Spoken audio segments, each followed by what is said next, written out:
One of the things that I really appreciate and admire about you, you don't just talk theory, but you always approach things from a very down-to-earth, personal way. When I was 4 or 5 years old, I told everybody that when I grew up, I was going to be a priest. I grew up in a typical Irish Catholic family, 7 kids, a bunch of cousins, and being a priest back in those days was kind of a upward mobile career aspiration.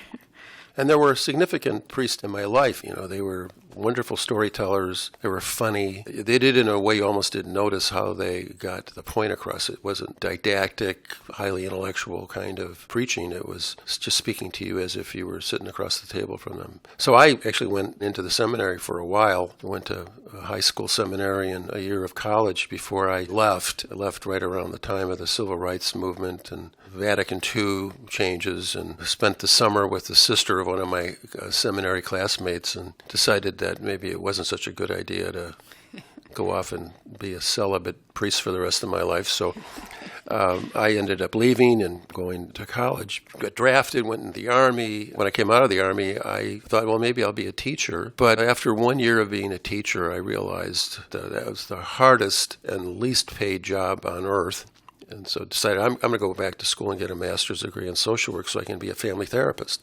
But I did want to work with families, and I ended up working for about 5 years in a community mental health center, learning about the dynamics of families and the issues that families have. I was developing my own family by then. I was married and having children. And at some point in that time, I realized that I was way too young to be a family therapist. It was almost a form of malpractice to do family therapy when you were in your early 30s. So I left that work and went to a hospital in Milwaukee where I started out as a medical social worker. And one thing led to another. I ended up becoming the director of quality assurance, which is a path we share. Not long after that, they asked me if I would take over the ethics program. And they thought, well, this is a Catholic hospital, and so we need a Catholic in the ethics committee. And I didn't tell them that I had barely passed the ethics course when I went to Marquette. But so I became responsible for the ethics program there and just fell in love with that work and realized that I was back working with families again. I was going to the bedside of patients and their families and helping them and the rest of the team work through some pretty challenging issues that they faced,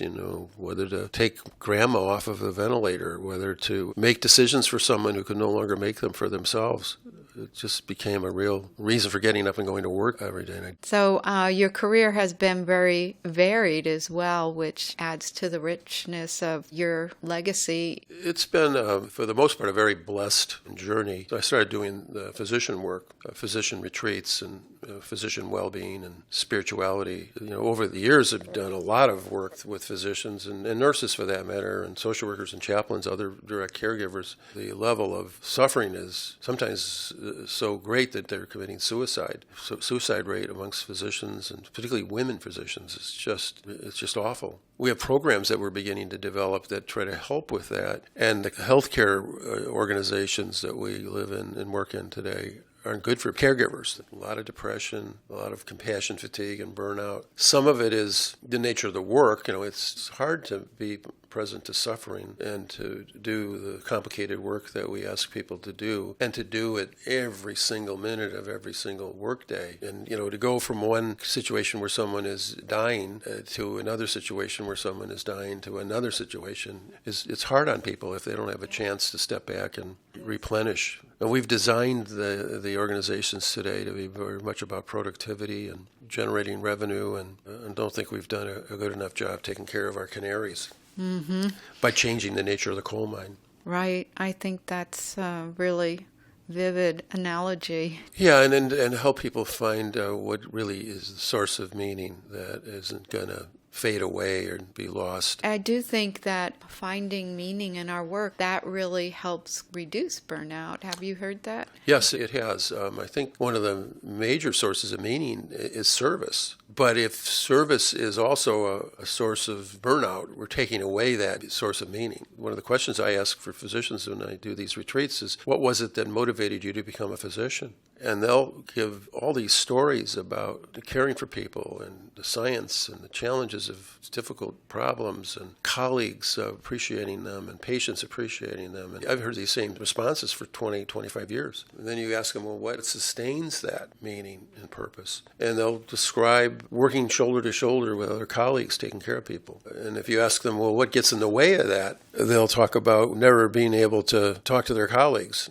spending more than half their day on a computer putting in the medical records, all the bureaucracy and regulation, so that we're creating the coal mine that impedes their ability to find meaning. Yeah, and in many ways, healthcare is broken. Bringing back the humanistic aspects of the care we provide is so key, and that's where the retreats are bringing colleagues together to be shoulder to shoulder to talk about those things, right? Yeah, I think helping people to reclaim a sense of community is going to be very, very helpful. I'm pretty critical of some things, but I'm also hopeful because there's a lot of really wonderful people who are seeing the same things that I'm seeing, are committed to doing something about it. We're pretty good at taking care of our patients. Yeah. But we're terrible at taking care of each other. Mm-hmm. Except that that's changing, and I think people are realizing you can't take care of patients if you can't take care of your colleagues. Right. So I'm hopeful that over the next years, we're going to figure out some way of doing that better.